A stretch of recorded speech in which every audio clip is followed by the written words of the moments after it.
What's going on, everybody? Welcome back to another episode of the FF Ballbusters podcast. Thank you for joining us. My name is Eric. That's my co host, Will. And today we have a very special episode for you. We're continuing our series of rankings of the 2024 rookie class. Today we are hitting wide receivers, but it's special because we are debuting our model, our wide receiver model, on the channel for the first time. Really excited to get into some of the results and the early findings that we've gotten.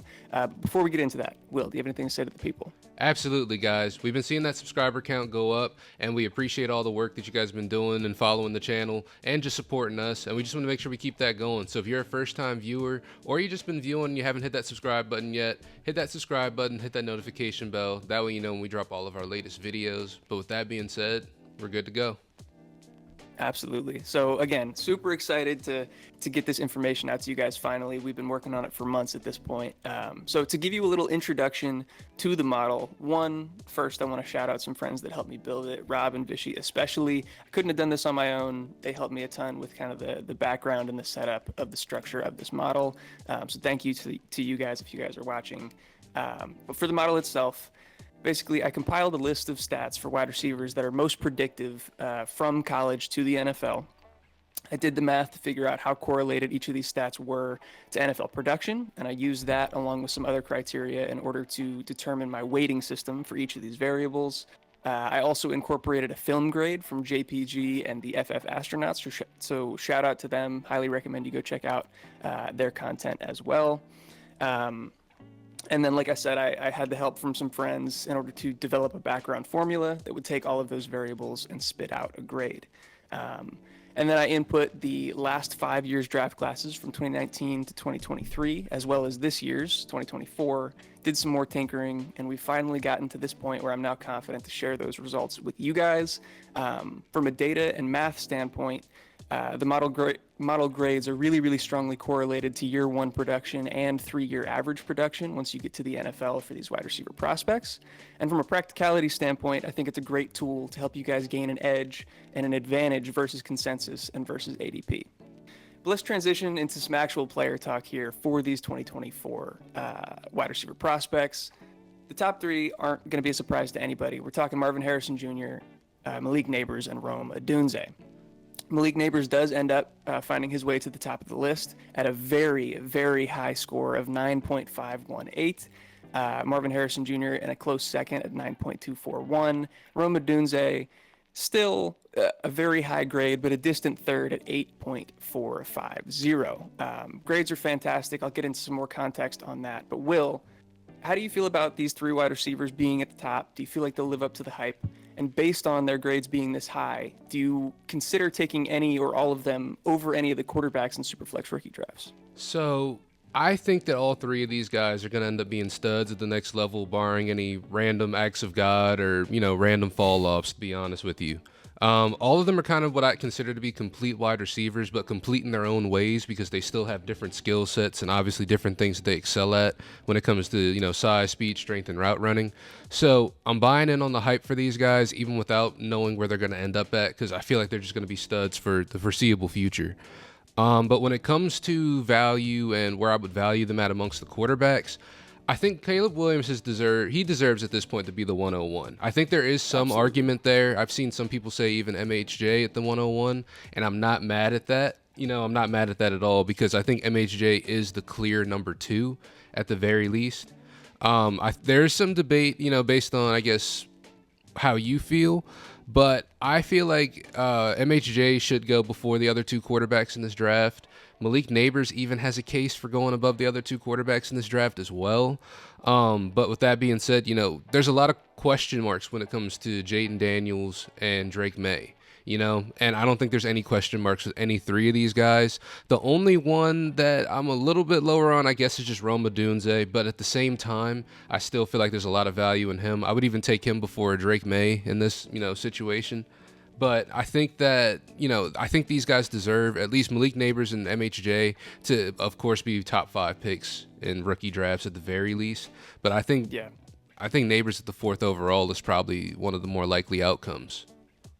Yeah, I think at this point I would even be comfortable putting Malik Neighbors at the 103. Obviously looking at these final grades, they're going to heavily contribute to my actual rankings, but they don't, one for one reflect what they're going to be. I still have MHJ at the one based on the consensus and the market and the value that he's going to hold in Dynasty.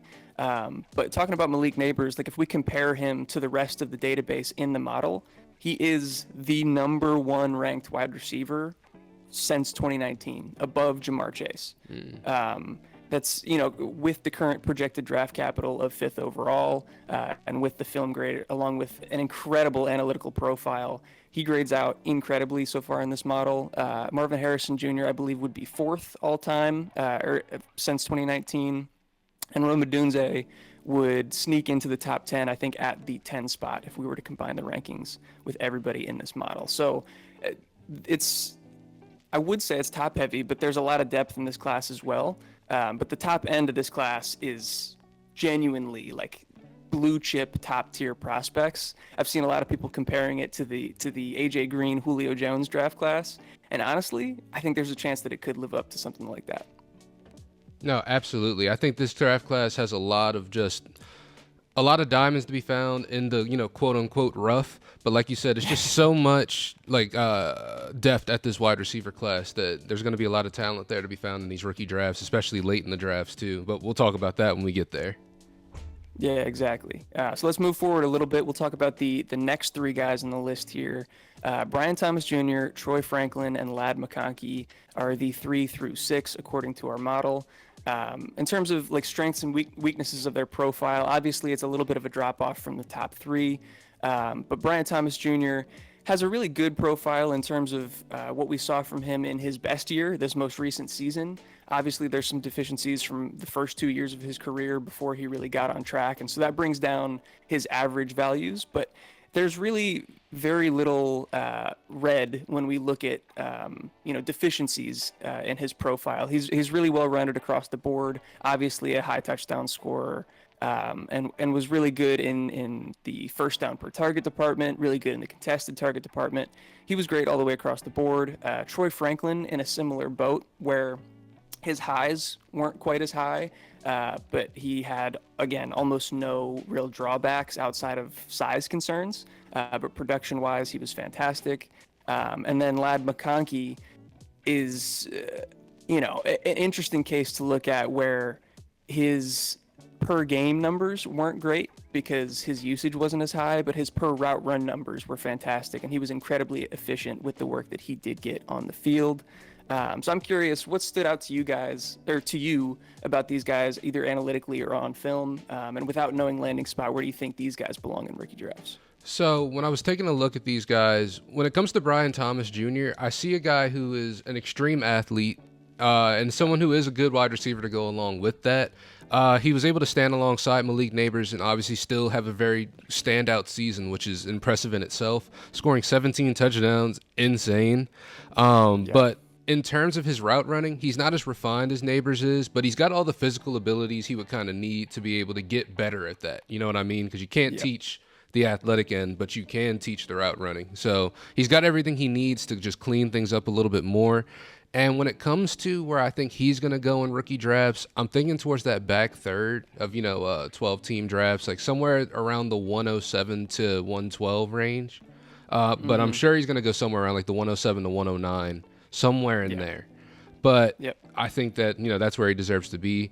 When it comes to Troy Franklin, he's a very slim guy, but he's tall, and he kind of plays that way.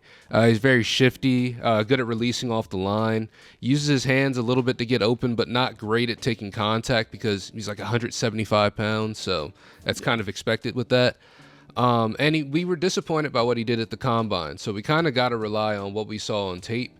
But we still saw a guy with good speed, even at the Combine. We're talking about disappointed. He still ran a 4.41, which is a good time. We expect a little bit better, but it's still a good time. And I think in terms of where he's going in drafts, he could sneak into the first round, somewhere around that like 111, 112. But I think it might be more likely he goes in second round, at the beginning of the second round, just because of the public outlook. I feel like that's just how drafts would end up going. And when it comes to Ladd McConkey, I'm not even going to make the jokes I usually make because he went out there and ran a 4.39, so he's not sneaky athletic. He's just an athlete.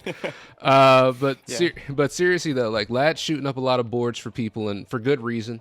He's coming off of a season that was kind of lackluster compared to seasons prior, but that was also a season that was kind of riddled with injuries and just wasn't really ideal for Ladd McConkey to really go out there and show us who he was as a player.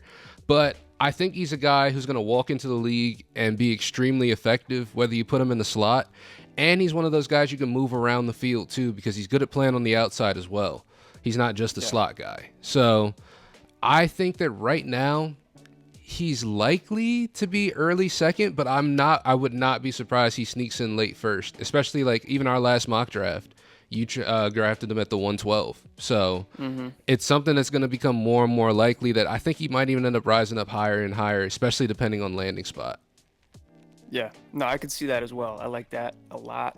And I do think, like you mentioned, based on public perception and the way that things have kind of played out after the season has ended, that Ladd McConkey will find his way above Troy Franklin, whether deserved or not. But they're very close in my model as well. So, we're kind of splitting hairs at this point.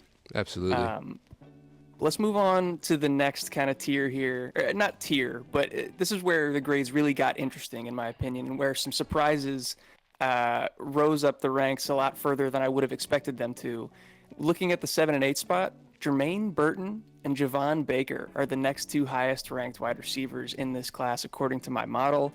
As I kind of already alluded to, these grades are going to heavily factor into my rankings, but they're not going to directly reflect them. So I'm not going to end up ranking these guys this high, in my actual rankings. But I do think that they're the two most underrated wide receivers in this draft class at this point, and I would highly recommend drafting them above ADP. I also have that factored into the model here. You can see their current ADP by wide receiver position and also the model's ranking of them, so you can kind of get an idea of the value that you can get from these guys, where Jermaine Burton sits 11 spots higher in my model than he is in ADP. And Javon Baker is 8 spots higher. So that's going to be incredible value. Obviously, I wouldn't recommend taking them that far ahead of ADP, but if you can do it a little bit ahead, that's how you're going to get, the best possible value there. But I pose this to you, Will. I was obviously surprised to see these guys rank as high as they did. Are you surprised by it? And what did you see in these guys' games that might indicate they deserve to be here? When I first saw it, I was shocked because I didn't expect them to be up there with that type of grading. But when it came back to it and I took a look at the film and started just watching these guys as players, I started to see where the value can kind of come from on these guys and why they were so underrated.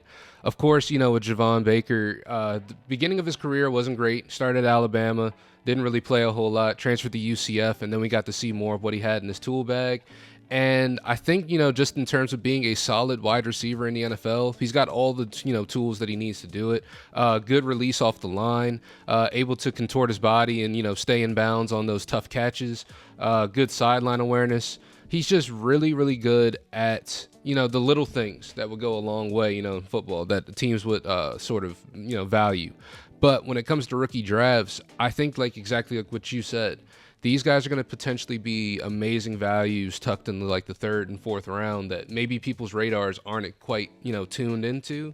But at the same time, this is just an opportunity, like you said, to cash in and, cash in on that value, because we had guys like that last year with Puka, who I believe by this, sort of metric also graded pretty well. So yeah, it could have been an indicator as to who were the guys who may end up being late bloomers or may end up, thriving depending on the situation and system that they're in. So I think these two guys are definitely people you should have on your radar. Absolutely. Yeah, I completely agree with Javon Baker, especially. I think he's kind of been labeled as more of a jump ball guy in this class, but he's a lot more well-rounded than that. Obviously, he does have the body control and the contested catch ability, but like you mentioned, great with the releases, great off the line, good route runner as well. So I think there's a lot of room for him to rise up draft boards. Jermaine Burton was kind of the biggest surprise to me. I really liked what I saw on film from him.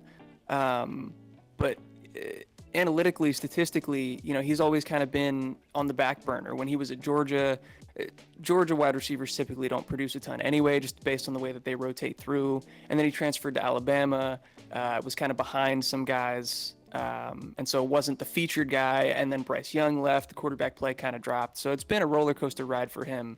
But the film grade is really, really impressive from Jermaine Burton. I love the play speed that he has and the fluidity that he has in his route running ability. So yeah, I'm really excited about these two, and how they could kind of be big sleepers in this draft class. Yeah, especially just because I think it is particularly difficult to sort of grade Alabama wide receivers just because of the way their offense was ran as well, and the way that Jalen Milroe plays. So seeing a guy like this that looking at the stat sheet maybe didn't do as well, but looking here now, it may be a guy that just didn't get to live up to his potential in college, and we get to see a little bit more of that at the next level. So I am really excited about that one right there. Absolutely. All right, and let's move on to the remaining players that graded above a 6. It's a little bit of an arbitrary threshold. It doesn't necessarily indicate that the remaining guys after that aren't going to be successful, but obviously the lower you get, the lower the probability is of translating to the next level. So these are kind of the guys that are in that range where you can still reasonably predict that they can have good careers. The two Texas receivers, Adonai Mitchell and Xavier Worthy, who people probably expected to see earlier on this list, have found themselves in this range, just outside the top 10, in the same range as Roman Wilson, Jalen Polk, and Ricky Pearsall. For those two Texas wide receivers specifically, they ended up here for different reasons. Adonai Mitchell, very poor analytical profile, similar to what we just talked about with Jermaine Burton, but even to a worse extent in terms of where he was, Georgia and Texas, the usage and stuff like that, ended up giving him a pretty poor analytical profile, but he ended up with a fantastic film grade. So that really kind of boosted him from what was really near the bottom of the list. And then you see Xavier Worthy here with a very different story, where he has a pretty good analytical profile, but a fairly middling film grade. So I'm curious on your thoughts as to these two being considered overrated by my model, and if there's any other thoughts on the rest of this grouping here. Now, me personally, I feel like with Adonai Mitchell, I'm not going with the data on this one just because, using eye test and watching the film and just watching how Texas's usage of him was, I feel like he didn't really get to live up to his potential in college to a great amount. And even just off the athletic tip, where he's 6'4", he ran I believe a 4.4, or not a 4.4, I'm sorry, a 4.34. So he's an athlete to the most extreme of levels. And just watching his route running, he's very good at route running and manipulating defenders, especially in the red zone. So I think that it was more, or at least his grade here is more of an indicator of the woes that he sort of went through in college in terms of quarterback play and the things that ended up making translating across on the field, because I just feel like the usage wasn't exactly what was supposed to happen with Adonai Mitchell in this instance. But when it comes to Xavier Worthy, I am a little bit more inclined to buy in. I know, guys, I've been kind of on this anti-Xavier Worthy thing for a little while, but it's not because of Xavier Worthy as a player himself. I do feel like he is more than just a speed guy. He is more than just, a one-trick pony, but at the same time, a team is going to have to find a way to scheme him into their offense pretty well, because he's a small guy. He's like, what do you weigh in? Like 165 pounds at the combine? Yeah, so he's not someone you really want running routes across the middle of the field if you can help it. But you got to get creative with a guy like Xavier Worthy, where I feel like Adonai Mitchell, he can just about slot into any offense and be effective early on. So that's kind of where I'm looking at these guys at right now, and that's no diss towards the model at all, because it can only work with the data that it has. But I just feel like the usage for Adonai Mitchell in real life has not been where it should be yet. Yeah, I mean, you echoed my exact conclusions. I take no offense to it. These are just the data that's been spit out. I agree. I do think that it's worth noting that Adonai Mitchell had the struggles analytically, but with the film grade being as high as it was and what we saw from him when he had the opportunity, I do think he deserves to be ranked a lot higher. And in my final rankings, that'll be reflected. He will be ranked a lot higher. But I do think it is worth noting, just again, to look at the ADP value. Adonai Mitchell's current ADP by position, so where he's being taken amongst the rest of these wide receivers, he's being taken 7th. My model has him at 11th, so that's a -4 in terms of value. And then Xavier Worthy being taken as the 6th wide receiver, being ranked 13th in my model. That's a -7 in value. But I agree with you. Adonai Mitchell is not somebody that I'm actively avoiding. I might not end up with a ton of him just by virtue of the way that the draft goes, but I think Xavier Worthy is a guy that at his current ADP and current value on the market is somebody that I'm really not going to be touching very much. Yeah, I agree with that 100%. All right, and then let's round this thing out. We can talk about this big group at the end here. Everybody that's graded below a 6. Some standouts in terms of value from this list. Guys that I really like. Jacob Cowing. He came in at a 5.919. Obviously, not a high probability of success at that number, but he is a good ADP value where he's currently ranked 21st among wide receivers. But in my model, he grades out as the 15th best wide receiver. And then some guys on the opposite end of the spectrum, some guys that you might have expected to hear their names at this point and haven't gotten there yet. Xavier Legette, Keon Coleman, and Malachi Corley all graded out really poorly and are on the opposite end of the value spectrum in terms of ADP. Yeah, I was really surprised to see them as low as they were. I was surprised to see Ricky Pearsall as high as he is. He graded out pretty well in this as well. Devontae Walker, despite all the negative news we've gotten lately, actually graded decently well as well, at least above the guys that you named too. So I guess this is an interesting model. I really do enjoy looking at this because these grades are not what I would have expected. Hey, my bad, guys. I definitely had to laugh on that one. I looked at the bottom of the list and Johnny Wilson was there, which is just hilarious, but he's going to be a tight end, so it's fine. Doesn't even really apply here. Yep. I agree with you. There's a lot of interesting findings here. And if you guys are interested, we can go through and we can talk about previous years, give you results of other draft classes. I think that can provide a lot of context and maybe give you guys some more confidence in what you see from this model. Because again, these are surprising results. I can go through and give like a couple examples, but we can go more in depth in another video. But Puka Nacua, like you mentioned earlier, is a guy that graded out fairly highly in the 2023 process. He was the 10th ranked wide receiver, where his ADP was 19th. Tank Dell was 8th, where his ADP was 12th. Trying to look at some other ones. I know back in 2019, AJ Brown graded out as clearly the best wide receiver in the class by far. Marquise Brown, Deebo Samuel, Deontay Johnson were all standouts from that class as well. Again, we can go through this in more detail if you guys are interested in another video.